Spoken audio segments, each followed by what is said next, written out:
All right, everybody. So today we're diving into a topic I know a lot of you can relate to, finding that perfect balance for our feline friends and our plant babies. It's a real dilemma, isn't it? It is. You want a home that says, "Welcome to my jungle oasis," Hmm. but you also don't want your cat's next vet visit to be because they decided to sample your ferns. Exactly. Cats are notoriously curious. So we're tackling that exact topic in today's deep dive. We're taking a closer look at this YouTube video from Creature Corner, all about 20 cat-safe plants. And no worries, we're not just going to list them off like a shopping list. We're digging a little deeper with, expert insights and all that. We'll try to unpack the why behind the what. Exactly. And lucky for us, I have expert speaker here with me, ready to help us separate the catnip from the compost, so to speak. Get it? I'm always up for a good plant analogy. Okay, so let's jump right in. The video starts with, well, basically the Beyonce of the plant world for cats, Hmm. catnip. But they actually call it narcotic. I don't know if I go that far, It's definitely a strong word, but it does make you wonder about the science behind it, right? for sure. So tell me, what exactly is it about catnip that makes our feline friends go bonkers? Well, catnip, or catmint as it's sometimes called, has this compound called nepidolactone. And basically this nepidolactone, it interacts with the cat's sense of smell, their olfactory system, and triggers this kind of, I guess you could say, euphoric reaction. They go a little crazy for it. The video mentions something about a deeper dive in the description box, but unfortunately we don't have that for our deep dive. Yeah, bummer. We'll have to do a little more digging on our own time. Yeah. Okay, so next up on the list, this one really surprised me, is aloe vera. Aloe vera, the plant that's supposed to be good for, like, everything. Turns out it's actually toxic to cats. It is. And you know what's interesting? What's beneficial for us isn't always the same for our pets. In this case, it's the saponins in aloe vera that are the problem. If a cat eats those, it can lead to some not so fun side effects. Yeah, like what kind of side effects are we talking? Well, the video mentions things like digestive upset, which, I mean, nobody wants to deal with that, but also lethargy and even potentially depression. So, yeah, definitely not something to mess around with. Wow, I had no idea it could be that serious. So even if you've got, one of those cats that likes to nibble on your plants, maybe keep the aloe vera out of paw's reach. Exactly. If your cat's a known nibbler, best to err on the side of caution and just remove it completely. Good advice. Hmm. All right, moving on from that slightly terrifying turn, let's talk about something a bit more soothing. Chamomile. Ah, chamomile. The tea, the essential oils, the calming presence. Right. And get this, apparently you can use chamomile to clean a cat's eyes. Had you heard that one before? I had, actually. It's not as widely known, I suppose, but it makes sense when you think about it. How so? Well, chamomile has these natural anti-inflammatory and antimicrobial properties, so it can be really soothing, especially for something as sensitive as eyes. Wow, that's fascinating. So are we talking like a full-on chamomile eye bath situation or more like a gentle wipe with a cooled chamomile tea bag? Well, that, my friend, is a question for another deep dive. You know me too well. Ah. Okay, adding it to the list. Now get this, there's also been some talk about chamomile as a natural tick repellent for cats. Any truth to that? Yeah, the video touched on this briefly. There's ongoing research into chamomile's potential as a natural insecticide, but the evidence isn't exactly conclusive yet. So while we're waiting on those scientific breakthroughs, maybe stick to the vet-recommended flea and tick treatments. Precisely. Safety first. Okay, so we've covered the party animal plant, the surprisingly scary plant. Right. What about the more, shall we say, chill cats? Ah, you're talking about the valerian enthusiasts. Valerian, right, like Yeah. the chill cousin of catnip. Exactly. You see, valerian root has a long history of use in humans for its calming effects, even as a sleep aid. And it seems our feline friends might get some similar benefits. Really, so instead of a wild catnip party, they just like mellow out. Pretty much. Now, of course, as the video rightfully points out, valerian's not a magic cure-all for anxiety. If your cat is stressed, it's important to figure out the root cause and address that. Valerian can be a nice temporary measure, but it's not going to solve the underlying issue. That's such an important point. It's like you wouldn't give someone a lavender sachet if they were having a full-blown panic attack. You'd want to help them figure out what's going on and address it head on. Exactly. You've got to treat the root cause, not just mask the symptoms. Couldn't have said it better myself. Okay, ready for a quick fire round? Hit me with it. All right, parsley. Yay or nay for our feline overlords? A sprinkle on their food is fine, but a whole parsley buffet? Not so much. Why's that? Too much parsley can cause something called photosensitivity in cats. Basically, it makes them super sensitive to sunlight. And we all know how much cats love basking in sunny spots. Right, talk about a major bummer for a sun-worshipping kitty. Exactly. So enjoy the parsley in your own meal, but maybe skip the cat-sized portion. Got it. Okay, what about rosemary? I feel like that's a love it or hate it scent for humans. What's the verdict in the cat world? You know, it's funny you mention that because despite its strong aroma, cats generally don't seem all that interested in rosemary. It's perfectly safe for them, but they're just kind of like, Maybe they just prefer the more intoxicating effects of the catnip. Can you blame them? not one bit. Okay, 2 more on our quick-fire round. Time. Friend or foe? Friend, for sure. It's actually got a long history of use for its antimicrobial properties, thanks to a compound called thymol. Oh, interesting. I always just think of it as a tasty addition to soups and stews. Well, it's good for that too. But yeah, it's got some hidden talents when it comes to fighting off microbes. Very cool. Okay, last one, and this one genuinely surprised me. Peppermint.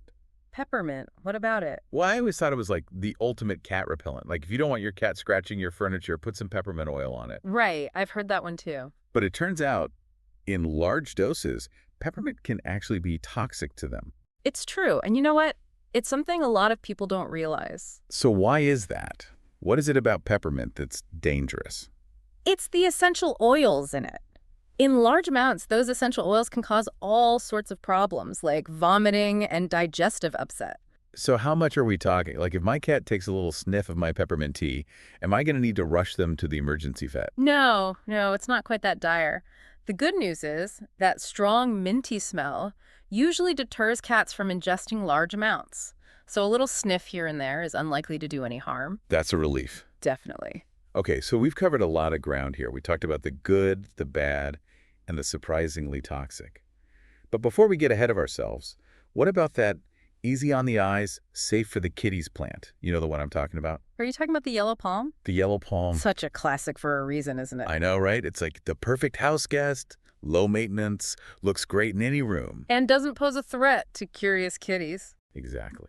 Okay, shifting gears to something a little more, shall we say, high maintenance in the plant world, orchids. Oh, orchids. Beautiful, elegant, but maybe not the best choice for every cat owner. Yeah, the video mentioned that while they're not technically toxic, they can cause a bit of tummy trouble for some cats. Exactly. And it seems like it's the flowers themselves that are more likely to be the issue. They might have some compounds that just don't agree with a cat's stomach. Okay, good to know. So maybe keep those orchids up high and out of reach, especially if you've got one of those cats that's particularly orally fixated. You read my mind. All right, that brings us to the end of the first 10 plants on our cat-safe list. Are you ready to dive into the next 10? Absolutely. I'm ready for more.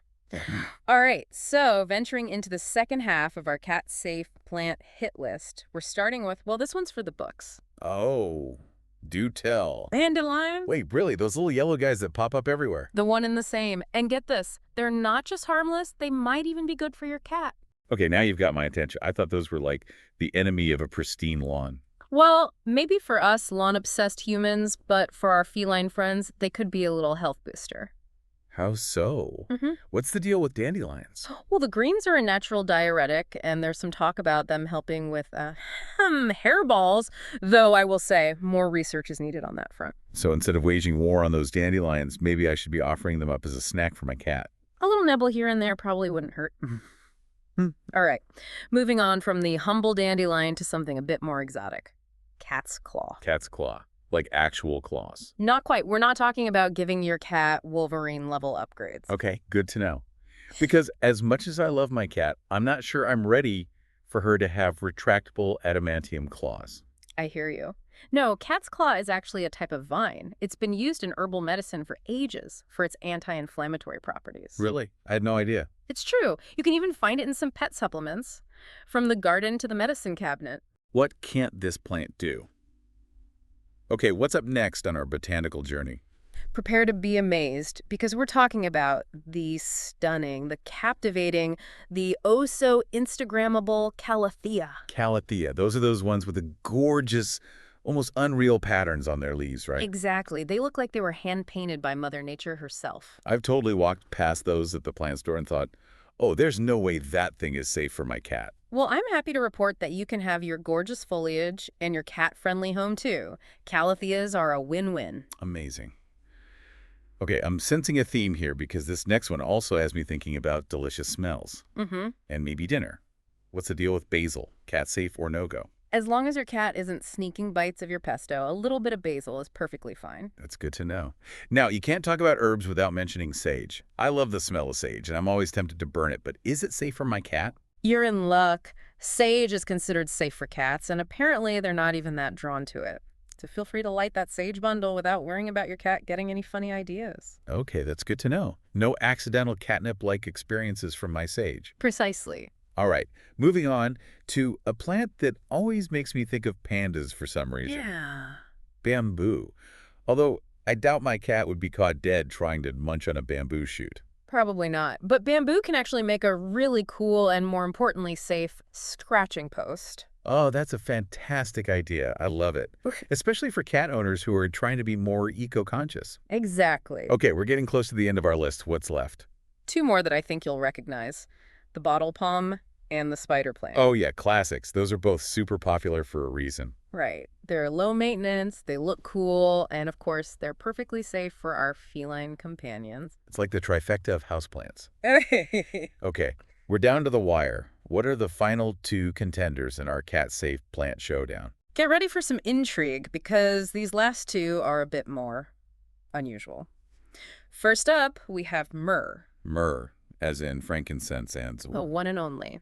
Isn't it wild how a substance that's been used for centuries in perfumes and religious ceremonies is also on a list of cat-safe plants? It's true. You learn something new every day. Yeah. All right, drum roll, please.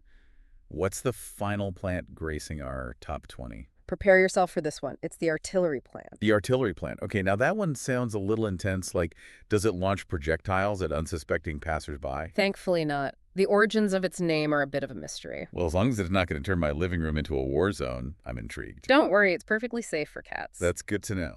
So there you have it, folks. 20 plants that are safe for cats, from the everyday dandelion to the slightly more intimidating sounding artillery plant. What a wild ride. It really makes you appreciate the variety out there, doesn't it? I mean, we've got everything from those dandelions you see on every street corner to ancient herbs like myrrh. Who knew? Right. It's like proof that you can have a stylish plant-filled home without turning it into a danger zone for your cat. Exactly. So as we wrap up our deep dive into the world of cat-safe plants, what's the one thing you really want our listeners to take away from all of this?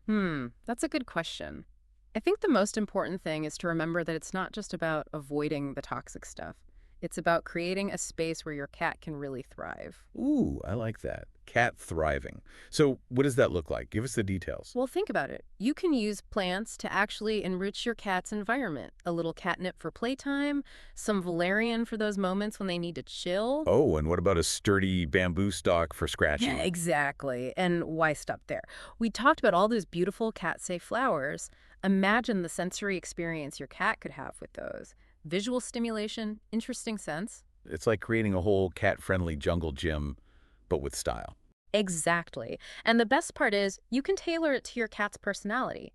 Some cats are drawn to certain plants while others couldn't care less. So pay attention to what your cat enjoys, what they gravitate towards. So it's all about finding that perfect balance. A space that makes you happy, A-N-D. Yeah. A space that makes your cat, well, less likely to rearrange your entire plant collection. You said it. And on that note, I want to leave our listeners with a little something to ponder. Imagine you could design the ultimate cat-friendly garden. What would it look like? Would it be a catnip jungle?